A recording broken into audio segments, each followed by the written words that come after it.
Ko se ti utrne vprašanje, so tu dajmo. radovedne 4. Namesto da bi na primer šel na Google, to vprašaš radio. To pa znamo. Radiovedni. Pač eni ljudje iz radia, ki so preveč radovedni.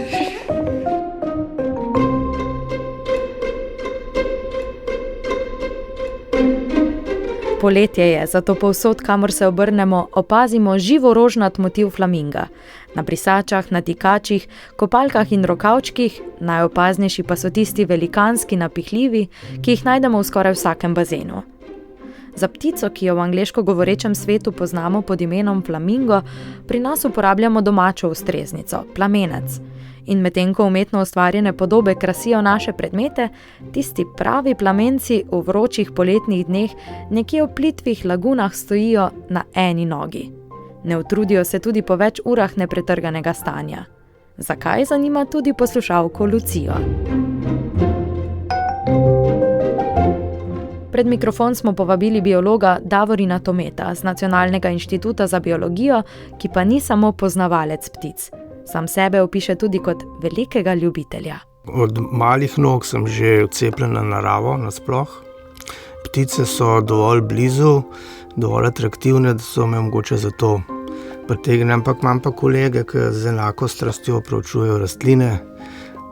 Imeli smo, ko sem bil majhen, kakšno papigo, pa to, drugače teh prosto živečih, pa to je užitek jih opazovati v naravi, ne pa tam v kletki. Sama sem bila prepričana, da plamencev pri nas v naravi ne moremo srečati. Nekako sem jih povezovala s tropskimi kraji, recimo Afriko ali Južno Ameriko, pa me je Davorin Tome hitro popravil.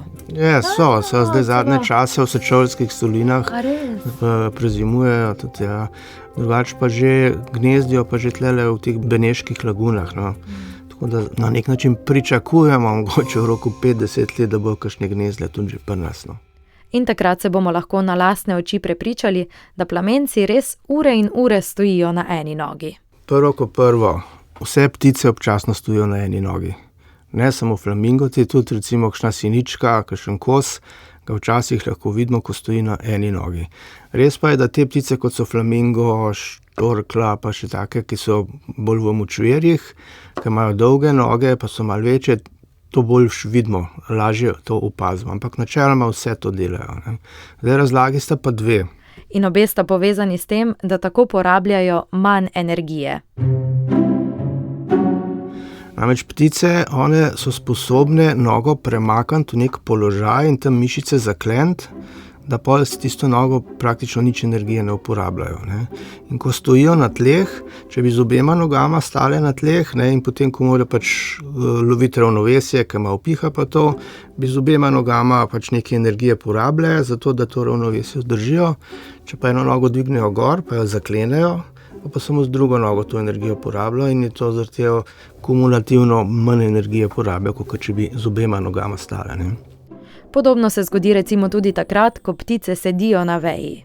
Ne, tudi takrat se jim prste stisnejo okoli veje in se jim te mišice tam zaklenejo in potem tam gor stojijo praktično, ne da bi neke energije uporabljali za to. Ne, ker bi si človek predstavljal, ne, da moraš tam na vso silo stiskati, da dol ne padeš, ne, ampak v resnici imajo tak mehanizem fiziološki, da s tem, ko to stisnejo, se to zaklene in zelo, zelo malo energije pri tem porabljajo. Druga razlaga pa je še nekoliko zanimivejša. Večina ptic ima noge neporaščene, gole, in prek teh golih nog je izguba toplote relativno velika, ne. In tako potem tudi v kakšnih bolj hladnih dneh dvignejo eno nogo, jo stisnejo noter med perje. Običajno, ko vidimo, da ptica stoji na eni nogi, druge sploh ne vidimo, ne, ker je noter med perjo in potem to perje drugo nogo izolira, da je ta toplotna izguba manjša. Ja, znanstveniki so ugotovili, da plamenci veliko pogosteje stojijo na eni nogi, ko je voda v plitvih lagunah, slanih jezerih in močvirjih hladnejša. To pa le še potrjuje zadnjo razlago. In zakaj sploh stojijo v vodi, če jih tam zebe? Ker je prav voda dom rakcev in alg, ki so ključen del njihove prehrane. Prav zaradi njih so plamenci tudi rožnati. Ko se izvalijo, so mladički namreč sivkasto bele barve. Značilno rožnato podobo dobijo šele pozneje, saj rakci in alge vsebujejo karotenoide, naravna barvila, ki jih najdemo tudi v korenju. Ta barvila se sčasoma nalagajo v perju, koži, kljunu in nogah plamencev. Če bi se prehranjevali drugače, bi bili precej bolj bledi. Prav zato morajo tudi v živalskih vrtovih skrbno načrtovati njihovo prehrano, da ohranijo svojo značilno rožnato podobo.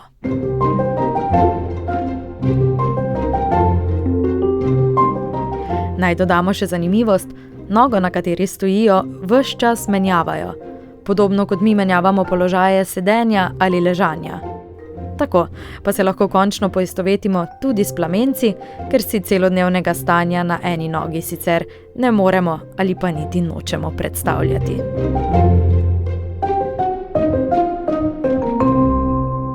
Radiovedni. Pač eni ljudje iz radia, ki so preveč radovedni. Zdaj se nam pa že mudi. Čaka nas novo radiovedno vprašanje.